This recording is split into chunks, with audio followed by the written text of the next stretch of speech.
Over this past weekend, one of the most high-profile Republican governors in the entire country vanished. It happened again. He disappeared, gone, just out of the blue. Nobody in his state knew exactly where he was. This was the publicly available schedule for Republican Governor Rick Scott of Florida. Every weekend he's been governor up to this past weekend included some sort of event, even if it was just church services listed on Sunday. But then this past weekend, that's it. Nothing. Nothing on the calendar for Saturday, nothing on the calendar for Sunday, not even church. Given the very recent history of Republican governors just up and disappearing from their states, only to return with lots of explaining to do, political reporters in Florida started getting curious. They started asking questions about where Rick Scott went. And when they asked Rick Scott's office about the governor's whereabouts, they were told, frankly, that they should consult the official schedule. The official schedule, which again showed absolutely nothing. So after days of wondering what the heck was going on with their disappearing governor, today, Florida residents and those Florida political reporters finally got some answers. They finally got the truth about where their governor was this past weekend, what he was doing that mysteriously was listed as blank on his public schedule. Turns out Rick Scott, the new Republican governor of Florida, was at a secret invitation-only retreat outside of Vail, Colorado, put on by the billionaire Koch brothers. After declaring a state of emergency in Florida due to wildfires, Governor Rick Scott hopped on a plane. He went to Colorado. He addressed this secret Koch brothers retreat and apparently hoped that nobody back home would notice. Unfortunately for Governor Scott, they did notice. At the same time that Rick Scott went missing in Florida, though, another Republican governor went missing too. Republican Governor Rick Perry of Texas. In order to figure out where Rick Perry had gone, the local press in Texas resorted to, I'm not kidding, tracking the tail number of a private plane that Rick Perry was sometimes known to use. The private plane of one of Rick Perry's major campaign donors. And it turns out that Rick Perry, too, had been meeting with the Koch brothers at their private retreat outside of Vail, Colorado. Rick Perry and Rick Scott were not the only Republican governors that were attending this super secret Koch brothers confab this past weekend. Also on the list, Republican Governor Bob McDonnell of Virginia. In fact, Bob McDonnell's part of the reason that anybody knew this secret retreat was happening in the first place, because he, unlike Rick Scott at least, put the meeting on his schedule. Just as a refresher, the Koch brothers are the super rich, super politically active heirs to the Koch Industries fortune. Koch Industries is an oil and chemical conglomerate that Charles and David Koch inherited from dear old dad. Koch Industries is the second largest privately held company in the entire country. Charles and David Koch have lobbied aggressively for years and years to kill regulations on the industry that has made them so rich, to kill regulations on the oil and chemical industry. The way they've gotten politically active is by doing things like funding efforts to defeat climate science and by bankrolling the opposition to clean energy in the United States. Koch Industries has reportedly spent more than $48 million on that effort just since 1997. And it's not just funding opposition to clean energy and energy regulation. It's also key, and this is key, that they've been putting the politicians in place that they want to push through their agenda. Nearly all of the 31 Republicans on the House Energy Committee can cite Koch Industries as one of their top corporate donors. 9 of the 12 new members of that panel signed a pledge by the Koch brothers group Americans for Prosperity to oppose any efforts by the Obama administration to regulate greenhouse gases at all. That is how the Koch brothers operate in our politics. That's why the Koch brothers, frankly, have become this year's liberal boogeyman, right? That's why even people who aren't liberals tend to think of guys like this as boogeymen. People flexing this much political muscle for those types of political aims, for their own corporate self-interest, is sort of hard to market to the public at large. It is sort of a hard sell. So even as individual Republican politicians want as much of that Koch brothers money as they can get their hands on, and they're happy to fly to Vail, Colorado to go meet with them and get their marching orders and try to lock up some of that money, frankly, even while you are doing that, you try to keep that private plane tail number out of the Austin American-Statesman. You try to keep that sort of trip off your public schedule.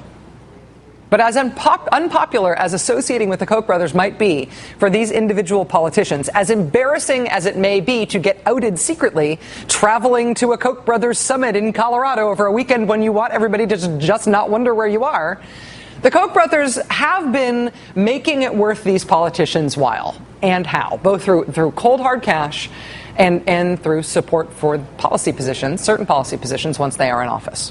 Many of these Republican governors have the Koch brothers to thank, in part, for winning their races. In 2010 alone, Koch Industries and its employees and subsidiaries spent $1.2 million getting Republican governors elected across the country. Koch Industries was the single largest source of corporate contributions for Republican Governor Scott Walker of Wisconsin. And he wasn't even the governor they gave the most to. They gave more money to Rick Perry of Texas than they gave to Scott Walker. They also supported, surprise, surprise, Republican Governor John Kasich in Ohio.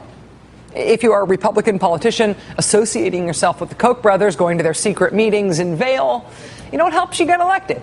But it doesn't just buy you support for your campaign. It also buys you support for your specific policies as well, even policies that are likely to be really unpopular. If you are Scott Walker in Wisconsin, for example, Koch-affiliated groups will hold rallies at your state capitol to support your pro-corporate union stripping thing. They will even ship Sarah Palin in from Alaska to speak at the event.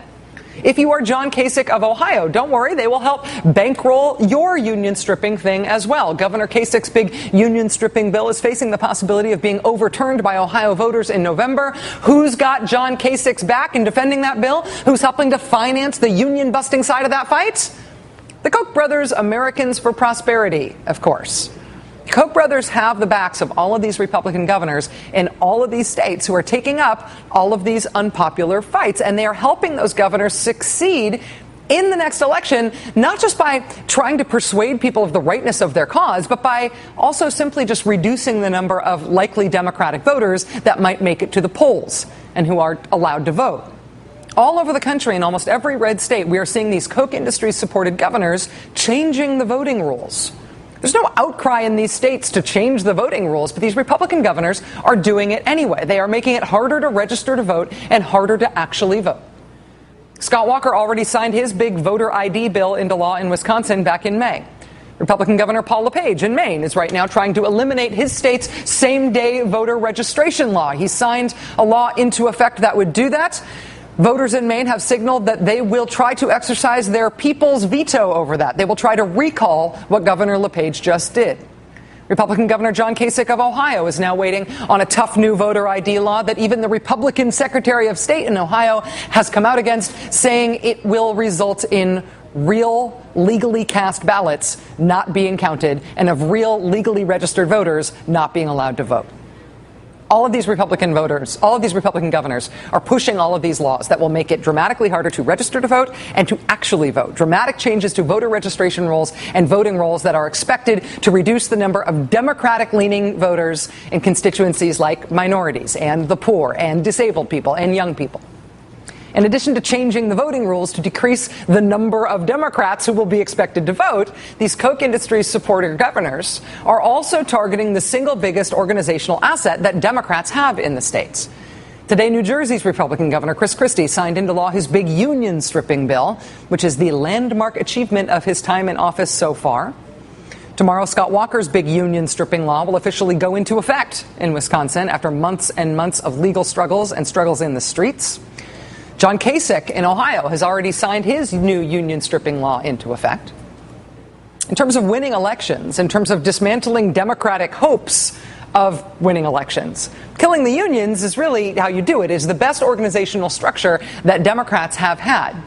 Organizational structure in the way that they could turn on their get out the vote operation was once a huge advantage of the National Republican Party. That advantage has now sort of disappeared. We saw that firsthand in Nevada during the last election when we went there to cover the Harry Reid, Sharon Angle Senate race last year. And we spoke with political reporter John Ralston. What's the Sharon Angle turnout infrastructure? If the Republican Party isn't all that here, what is she relying on for turning out votes? Karl Rove. American Crossroads announced a few weeks ago that they were going to dump a bunch of money into Nevada to help them with get out the vote. And so they have poured some money, my understanding is, into the Nevada Republican Party, which essentially is a shell corporation. There's nothing there. And that they're then using that to mail to people negative read mailers and probably for phone banking. And so how much they've actually come through, we don't know on the reports yet. Can you really fly in and get out the vote infrastructure? Doesn't it have to be based here? Doesn't it have to be organic? I think not only does it have to be organic to be effective, but it can't be done in just a few weeks. Because the Republican Party's get out the vote capacity has been allowed to atrophy in recent years, it is now being supplemented by these private and secretly funded outside groups like the one run by Karl Rove. Last year's elections were really the first elections where they tried to pull that off. Nevada is one of the places where it seems like they just didn't get it together fast enough to do it. But it looks like they're not going to make that same mistake this time around. Roll Call newspaper reporting today that another one of these types of groups, Freedom Works, is now beginning to transition itself from an activist organization to a get out the vote organization. As it is, get out the vote is traditionally done by the political parties, but that, of course, involves abiding by those pesky federal restrictions on how much parties can take in from groups and individuals for those activities. Take that responsibility out of the hands of the parties and give it to someone like Freedom Works, and hey, there go all the restrictions.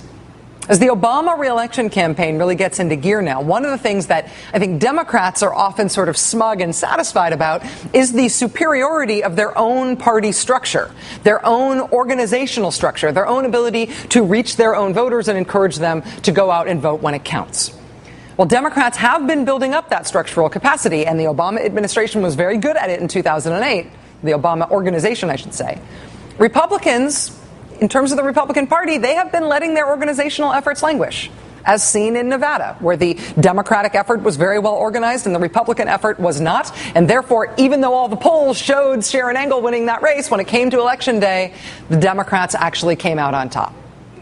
But we now know that Republicans have been letting that capacity atrophy within the party while instead planning on it being done by outside groups. Being done by Karl Rove's groups or Freedom Works or the Koch brothers, Americans for Prosperity. That stuff, that organizational capacity, will now be handled through means that can be 100% corporate funded to an unlimited degree.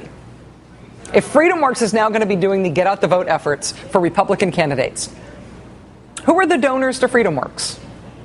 Really, who are their donors? You don't know. I don't know. They don't have to tell us. If China or Brazil decides that they like one of the Republican presidential contenders this year and they would prefer that person to Barack Obama, what's to stop China or Brazil from giving $1 million to Freedom Works to go get out the vote, to go do organizational work for that candidate? What's to stop them from giving $1 million donation or a $10 million donation or a $10 billion donation? Literally, what is to stop China from writing a $10 billion check to elect some favored Republican candidate in the next election? To elect some favored Republican candidate, the next president of the United States. What's to stop that now?